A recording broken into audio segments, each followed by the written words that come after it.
Good morning, gorgeous. How are you doing this morning? I hope you're having a great day so far. Welcome to my channel. I'm Dr. Michelle Daff, and I'm so happy that you're here with me today as we talk about femininity and continue our mini-series on how to be a nurturing feminine woman. Today, we're talking about how to be a nurturing feminine mother. As a woman, this is part of the beauty that we have as a gift from God to be able to bear children and be nurturers to children, whether they're ours or we're caring for them. This is a precious quality that we have to be nurturing mothers. But many of us don't know how to be nurturing as a mother, because motherhood does come with its challenges.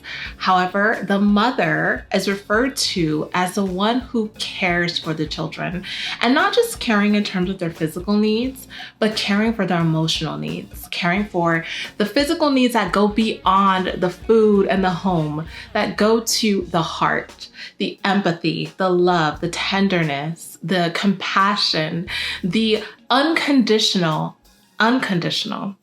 love that a mother has for their children. And if this is something that you did not experience as a child, it's difficult to know how to pull this from you. So today we're going to talk about some ways that you can be more nurturing.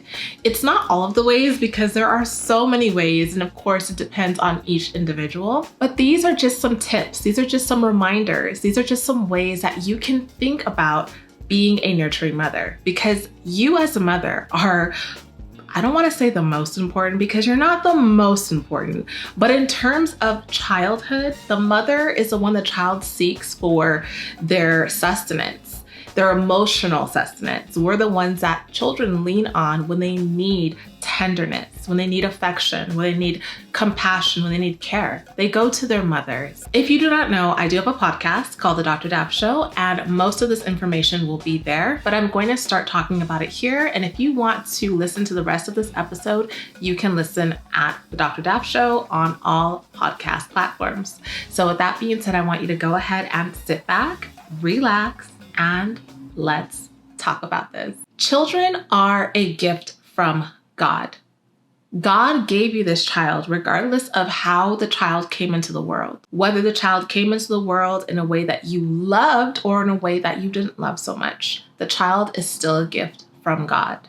And this gift was given to you specifically to be the one to oversee that child, to nurture that child, to raise that child for the glory of God.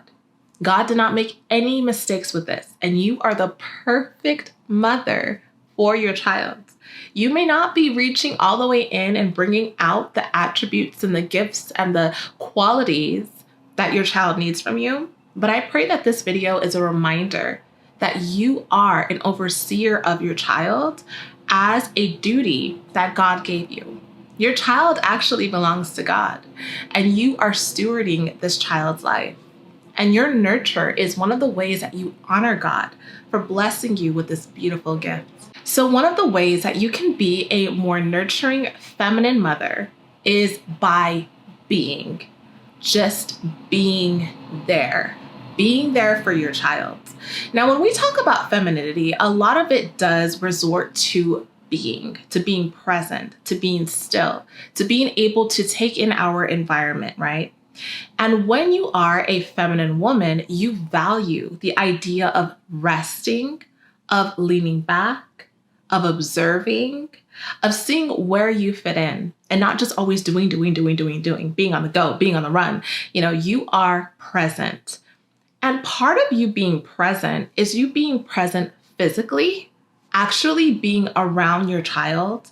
Sometimes, life gets so busy, and we as mothers really value that little bit of time that we get to ourselves.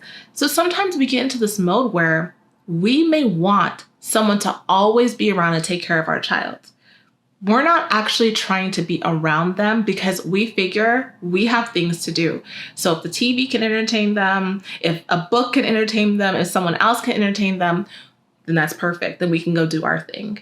And we don't value just being with our child, not being there and thinking about the dishes and the laundry and the food, not being there and being on our phones scrolling through Instagram and TikTok, not being there and just like mentally imagining something and being somewhere else, but being there, being with your child, allowing your child to show you who they are, having fun with your child, playing with your child, allowing your child to show you what they're interested in. Even if you're sitting there and you're playing with monster trucks and you realize like this is this is a child's game, it's okay. You can play. That's part of being feminine, is being happy playing. You can play dress up with your daughter and you can show her how to wear your feminine dresses, and you can paint your nails together, or you can show her how to do makeup. If she's older, maybe you can bake with her or cook with her. If you have sons, you can do things like play video games together. You can play sports. You can take walks or hikes, but just making time to be there. Even if they're in their room, cleaning their room, playing their music, you can just sit there and watch them and listen to them enjoy their music and look at what kind of music they're listening to and just be part of their life without having to scold them, without having to talk, without having to admonish them about anything, without criticizing, you just being present. When I worked as a psychologist, that was one of the main things the teenage boys would tell me, is that they wish that their mothers would just be around them. At 15, 16 years old, they just wanted their mothers to sit down on the couch next to them, even if they're on their phone playing, or if they're playing video games, or if they're shooting basketball. They just want their mother around. They want their mother there and not like complaining about something, but just watching and just being next to them meant so much to the teenage boys. And whenever the mothers would hear this, they were always surprised, like, really? Okay, I guess I can do that. And when they did, it changed the dynamic of their relationship and it opened up more doors to conversation and to love. Learning how to be is also so important because it gives your child an opportunity to share something with you.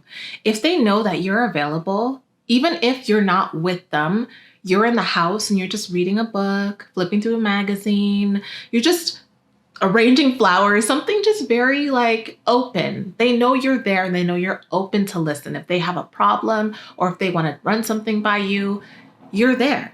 But if you're always busy, if you always look stressed, if you always look like you're just so like into whatever you're doing, they're not going to want to approach you. It's also important to value being with your child as a feminine woman.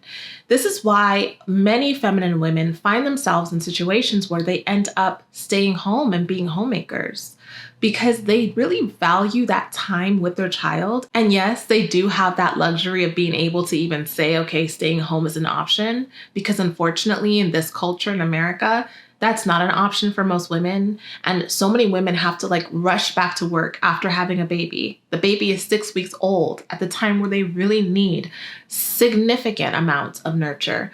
But mothers have to leave them in a daycare and go back to work. And so this culture just has the priorities of the home and of the family very screwed up. But when you have the option of being able to stay home with your children, it is invaluable. If your husband or your family allows for you to be able to stay home for the first 5 years at least of their life, this is going to open you up to so many blessings. Being able to know your child in a completely different way, in a deeper way, being able to spend moments you will never get back with your child. You know, these things are invaluable. You will never get this time back. And it is a blessing to be able to stay home with your child and nurture your child as much as you can before sending them out into this very crazy world. But for those of you ladies who that's not an option, it's nothing to feel bad about, because you still have opportunities. It's your choice. And there will be times that come up where you have to decide, am I going to go to work or I'm going to stay home and nurture my child?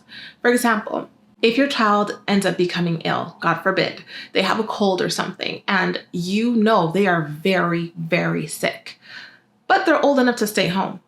Are you going to say, okay, well, you know what? I got to go to work? Because I mean, yeah, you do have to go to work. But if you can take that time off, if you absolutely can, then take the day off and stay home with your child and help nurse your child back to health. This is the beauty of motherhood, being able to be there for those moments. When people are ill, especially children, they value having a parent to be able to hold and lean on and just be around, be in the house. And more than that, they just like to know that you care. And in a child's mind, it is difficult for them to understand why you would go to work when they're suffering. They can mentally make sense of it at a certain age, but emotionally, that can also be hard for them to understand. So even if you cannot, absolutely cannot stay home, my advice, first of all, pray about it and ask God to make a way. If you still have to go to work, take time and talk to your child and let your child know how much you wish you could be with them, and check on them as often as you can throughout the day. And when you do have time to spend with them, making sure that you do it, and you do it with the fullness of joy, not like a chore, but letting them know how much you actually do enjoy their company. You enjoy singing with them, reading with them, dancing with them, playing with them, all of it, watching movies together. You really do enjoy it. It's what you would rather do. They will feel so valuable in your eyes knowing that this is what matters to you. You can also be a more feminine, nurturing mother by learning how to be willing to cook, to be able to provide your family nourishing home-cooked meals.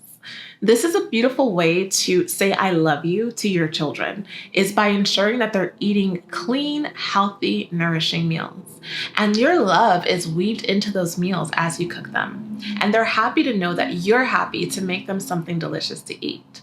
They're happy to know that they can come home and smell cookies or smell muffins, or they can wake up on Sunday mornings and smell pancakes. That is a beautiful feeling that we hold near in our hearts as people as we grow up and remember these beautiful, delightful memories of the nurture that our mothers gave us through cooking. Now, if your mother didn't cook and that sort of thing, then, it's not to say there's anything wrong with that. My mother actually didn't really cook. So this is something I value. And this is because she wasn't really like a cooking person. Like, that's not what she was really skilled at. But she taught us at a very early age how to cook. So she gave us that gift of learning how to cook on our own. And that's something I can now give to my family. But if you absolutely cannot cook, if you're not able to cook, finding ways to still provide the healthiest meals possible and spending time eating together, spending time at the table, talking and asking one another how your day was, making time as a family. This is so nurturing to their souls, knowing that they're going to meet with you and commune with you and eat with you and hear from you, knowing that there is a time where you are family. Because nowadays we're all so busy that sometimes children don't feel like they really have a family because there is no real family time. That's my son. So you can do that by inviting your children to a lovely meal together, something that they can expect. Okay, every Sunday, I'm going to cook breakfast, or every Wednesday, we're going to have pot roast, or I don't know what people eat. Whatever it is that you like to eat, you can ask them what they like to eat. And maybe every Wednesday, it'll be their favorite food. But make something that your family will enjoy and then make time to eat together. One of the most important reasons that you have to just be, and I'm saying have to because, again, your child is put into your care as a gift from God. And there are certain things that God does require you to do as a parent. One of those things, my love, is to be able to hear God's voice. You have to be able to be still and learn how to just be so that you can hear from God about your child. This is the most important part of learning how to nurture your child, because nurture means that you are taking care of and you are encouraging the growth of something. And in this case, of someone very, very, very precious. And in order for you to encourage the growth of someone, you have to be able to know them and know what's going on, know how to help them.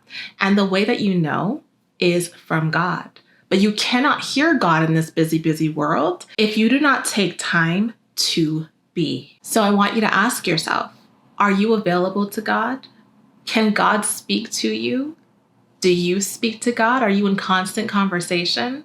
Are you available to hear from God regarding your child? This is the most important part of being a nurturing feminine mother. learning how to hear from God about your child. Another way that you can be a more nurturing feminine mother is paying attention to your disposition in the home. Paying attention to how you show up at home and how your children experience you. We talk about this in every other aspect, but your children are the most impacted by your behavior. They're also watching you and learning how to behave in the world based on the way you do. Their whole self-esteem and the way that they see themselves is based on the way that you behave at home. Are they used to a mom who's always upset, always yelling, always nagging? Is coming home hell? Do they literally feel like they're walking into hell when they see you? Because you bring so much angst. You want to be able to have a home that is free of malice, of anger, of rage, of agitation. And this is brought about by your demeanor, how you show up at the home. Oftentimes as mothers, we can become very impatient, agitated, stressed. And that stress is really the reason a lot of times for all of that behavior. Like, we may not want to be like this. We may actually hate the fact that we act like this. But because of the stress that we deal with on a day-to-day, we're always irritable. Or we're just quick to snap, quick to yell. And we want to make sure that we're managing that and not doing it so much. I mean, part of it is part of life. Like, there are going to be moments where you do that. You're not going to always be like a robot. You're a real person. So in that, you may sometimes act in a way that you yourself don't approve of. But it's always about coming back, apologizing to your child, and making sure that there is more good memories of you being pleasant and cheerful than negative ones. It's also important that you're in your feminine and you're not guarded. You're open. And when you're open in terms of your cadence, your countenance, in terms of the way that you move around the home, the way that you show up, if you smile, if you are in a pleasant mood, this allows your home to feel more pleasant. And this is why you must spend time with yourself. You must spend time nurturing your own femininity first. This is the only way you can actually really be like this, because life is too stressful sometimes. And it's very difficult to not be in a place where you're always like this.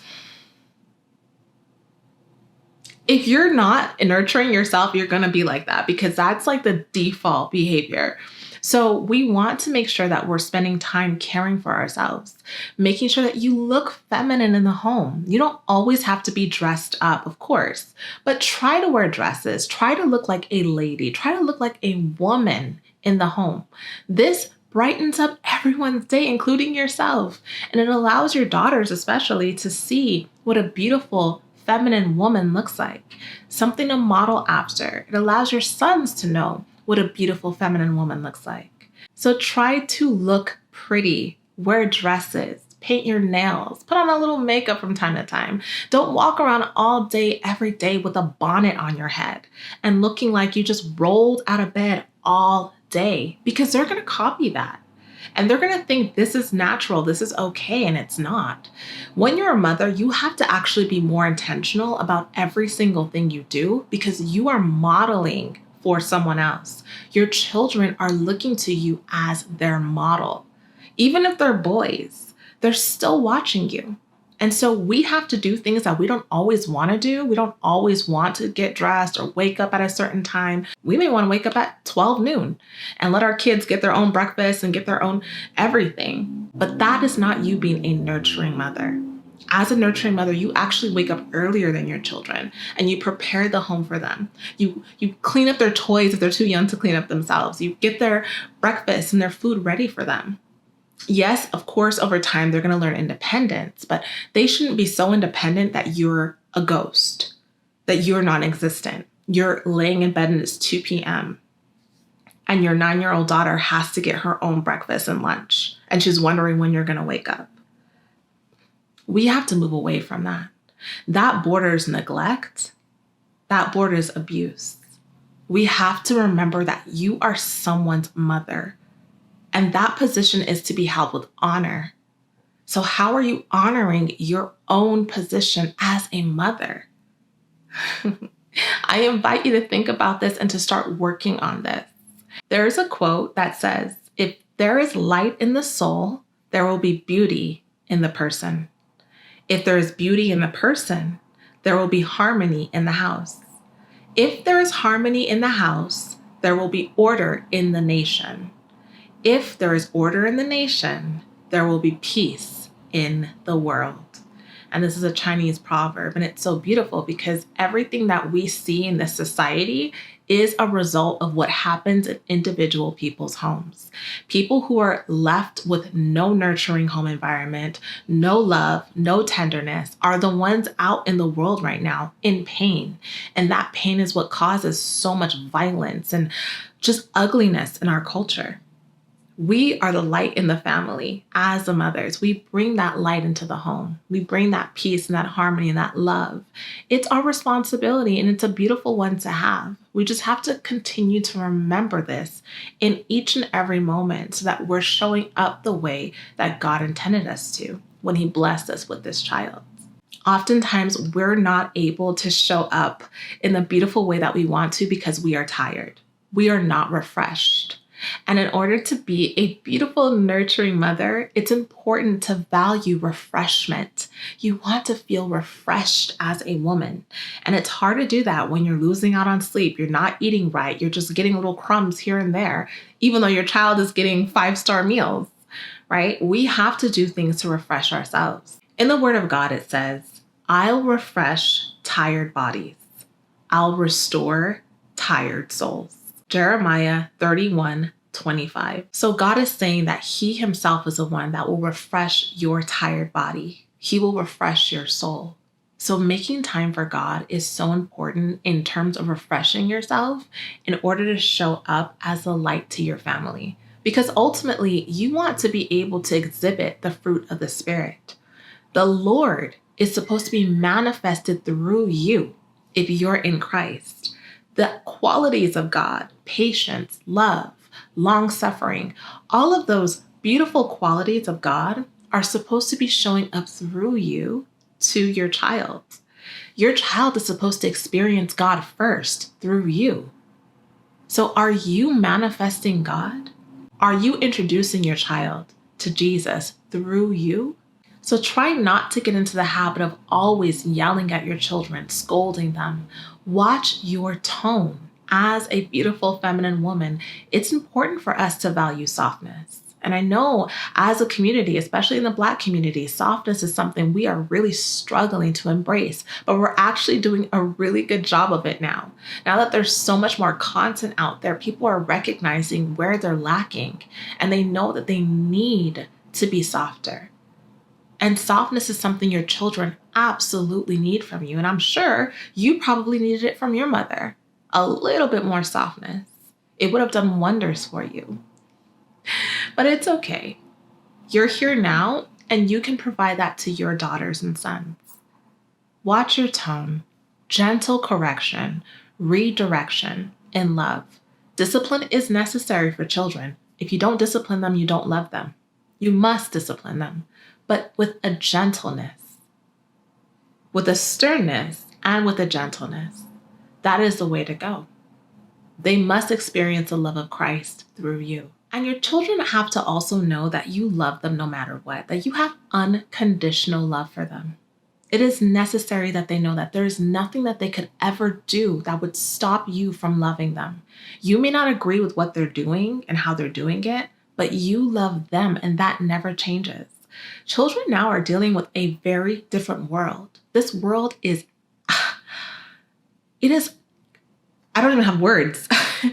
This world is hard. Let's just put it that way. It is hard for everyone, but especially for children. They are being bombarded with evil and confusion. Children now struggle more than ever with their identities. And a lot of what they're dealing with is just the assignment of the devil.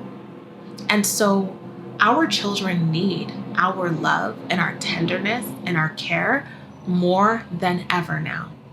And if your child is dealing with things like they are calling themselves a boy when they're a girl and things that are just like outrageous, right? Instead of just being so angry with them and wanting them to change, letting them know that you love them no matter what. But this is who they are. This is who God says they are. And this is beautiful. And showing them why. And being gentle in your correction, but still being firm. Still being firm in your stance for truth. You don't want your children to be scared of you. There are some people that enjoy that. They want their children to fear them. Your children should have honor and reverence and respect towards you, but they should not be frightened by you. If you are a beautiful, nurturing, feminine mother, your children will love to be around you. They will not be scared when they're alone with you or avoid it at all costs.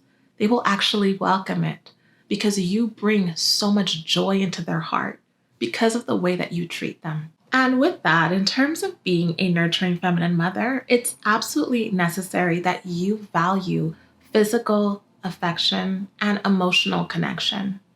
Your children need your feminine touch. They need to know that they can run up to you and give you a hug, that you're not closed off, that you're not always busy, that you're not so far removed from your femininity that you don't touch. Children actually need physical touch. So hug your children, give them long, warm hugs, kiss them, hold their hand, play in your child's hair. And I'm not talking about like doing their hair. I'm talking about you're just sitting there watching TV and you're just playing in their hair.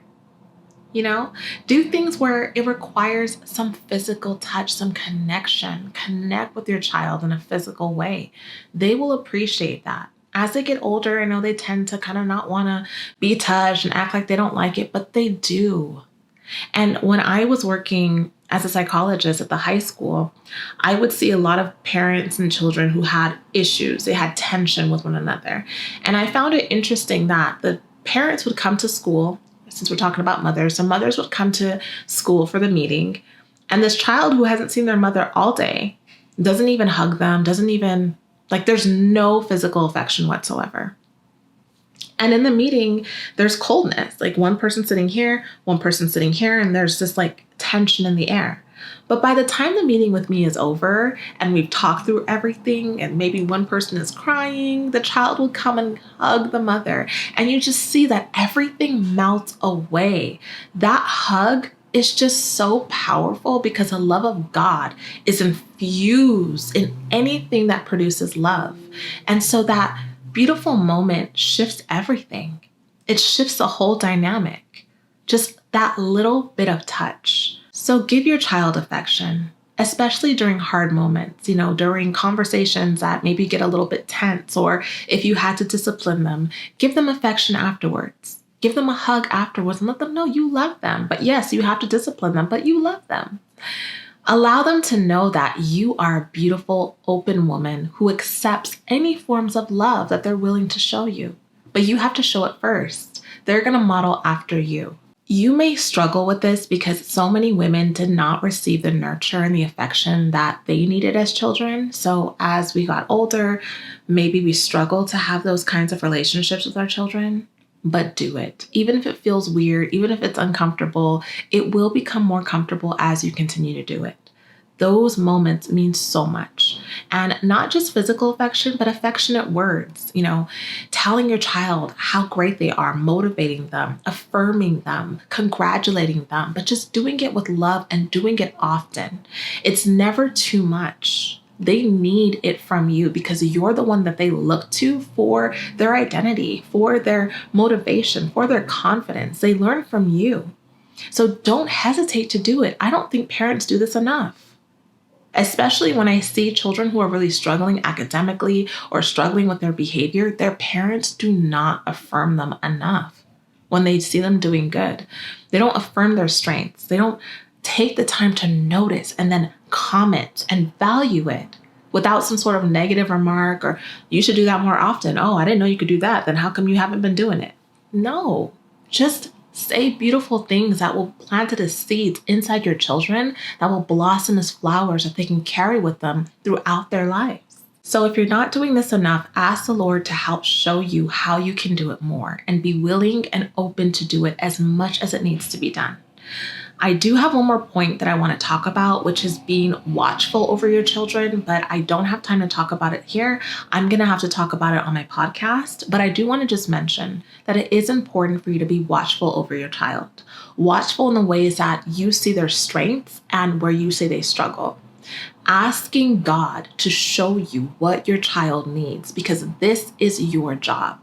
Let the Lord lead you and show you, okay, you know what? Sam is really good with tennis. Maybe you should start taking her tennis lessons. Or Jessica is really good with sewing. Maybe you should take her to a sewing class. Or I noticed that Emmanuel has a strength in speaking. Get him into debate. Listen to God and try to magnify their strengths. Try to push them into the direction that you believe the Lord is showing you, not just because you did it, not just because you think this is what they should be good at, not because it's glamorous or because it makes a lot of money, but because God pointed you in that direction.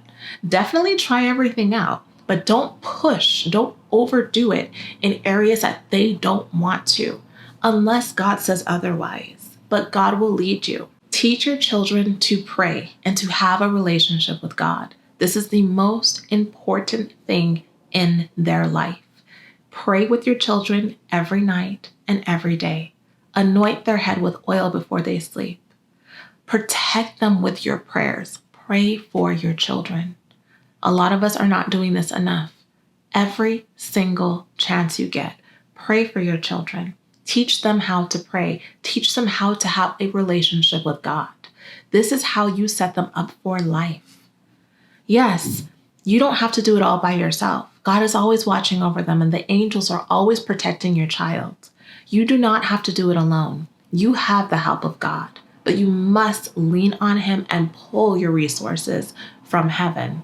But most importantly, how you nurture them in terms of their growth is teaching them how to have a relationship with God. So wherever you stop, God will continue, because you may not be around for their entire life. You may not be around for their most important moments, but if they have your word stored in their heart, if they have your feminine presence stored in their heart, and if they have the love of God and the relationship with God that you put into their heart, they will always be okay. Always be grateful for this beautiful gift of motherhood, because it was given to you specifically for a reason. You are capable of doing it, and I am so excited that you want to be a beautiful, nurturing, feminine mother, because your children, they deserve it. And if you haven't been that way, you can be that way starting right now. I pray that God gives you the courage, the strength, and the wisdom to be the nurturing feminine mother that He created you to be, and that your children grow and change and blossom into the children that the Lord created them to be. I love you so much, and I'm so grateful that you took time to listen to this. You can follow me on Instagram at Dr. Michelle Daff and at The Dr. Daff Show. And again, you can listen to my podcast for more information on femininity, on being a wife, on just having a beautiful relationship with God.